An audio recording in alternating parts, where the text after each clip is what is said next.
Welcome to Awe and Wonder.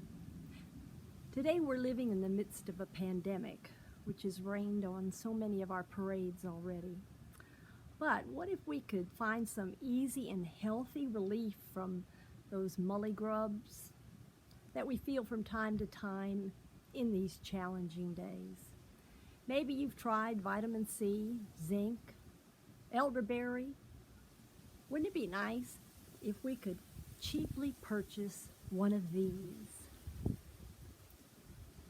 Last time we met, I shared with you about the unwrapped sevenfold gift of the Holy Spirit that I received, and you did too at baptism. Today I want to reflect on the last of those gifts, which we memorized as fear of the Lord. It is morphed into awe and wonder. What is it?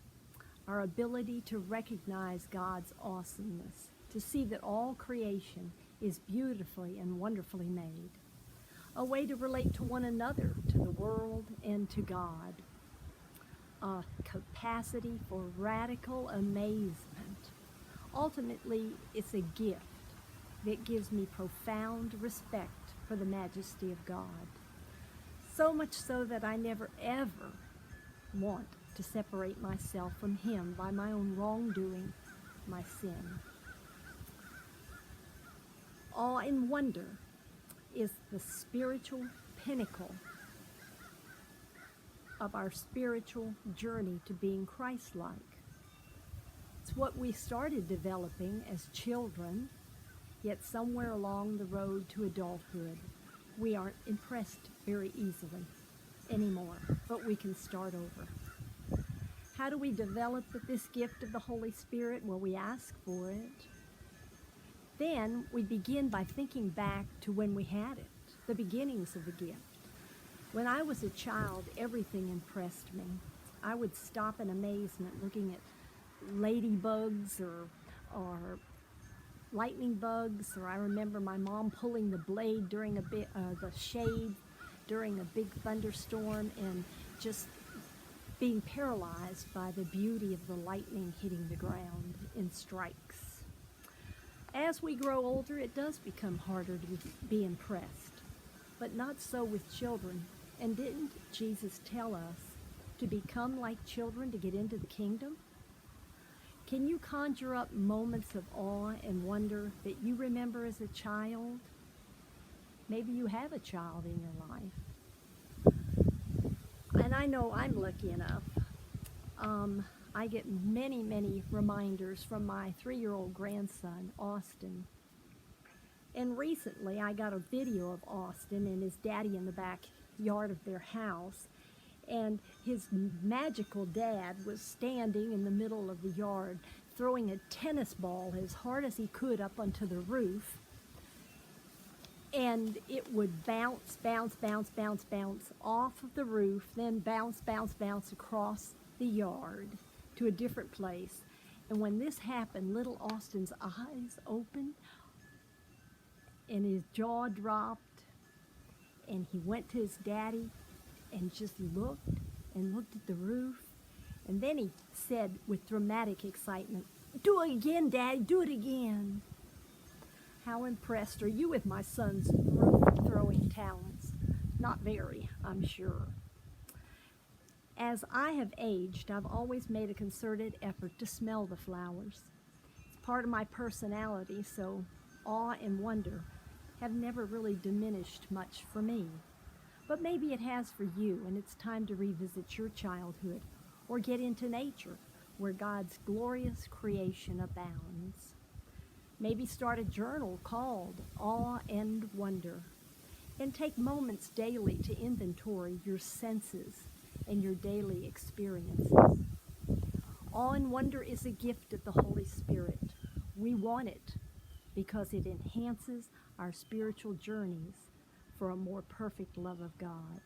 But there are other fringe benefits. Recently, scientists started to study awe, and they found some very large fringe benefits. Things like an increase in well-being, less stress, less anxiety, improvement in immune systems, greater momentary well-being, that invites a new spiritual consciousness. Although this study of awe is something new by scientists, the results are promising. What are the signs that you have experienced awe and wonder? Like Austin's dropped jaw, widened eyes, unexplained tears, tingling, timelessness, or a feeling like Ralph Waldo Emerson, who loved nature. And in nature he said, "I am part or particle of God."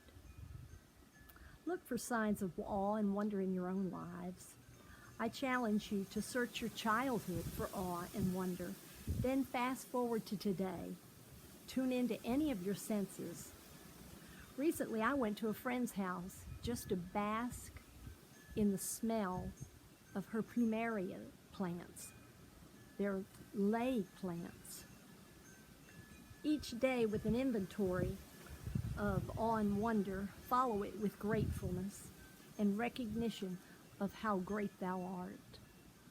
A song that always is awesome to me because I can listen and I can hear my mother's gravelly voice singing boisterously, although gravelly.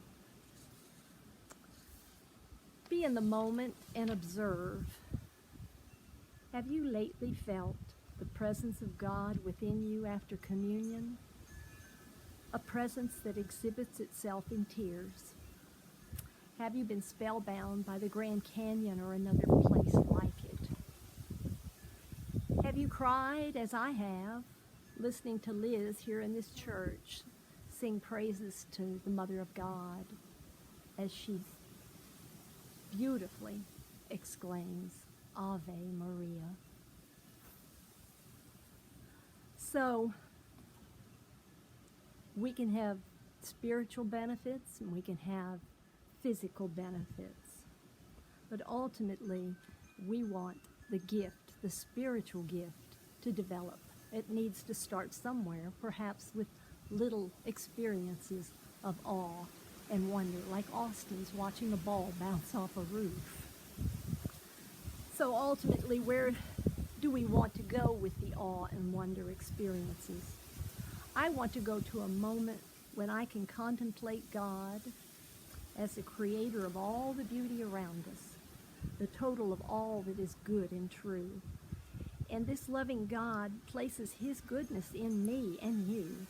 Without us even asking, he allowed his only son to die an excruciating death on the cross so that we can be part of his goodness.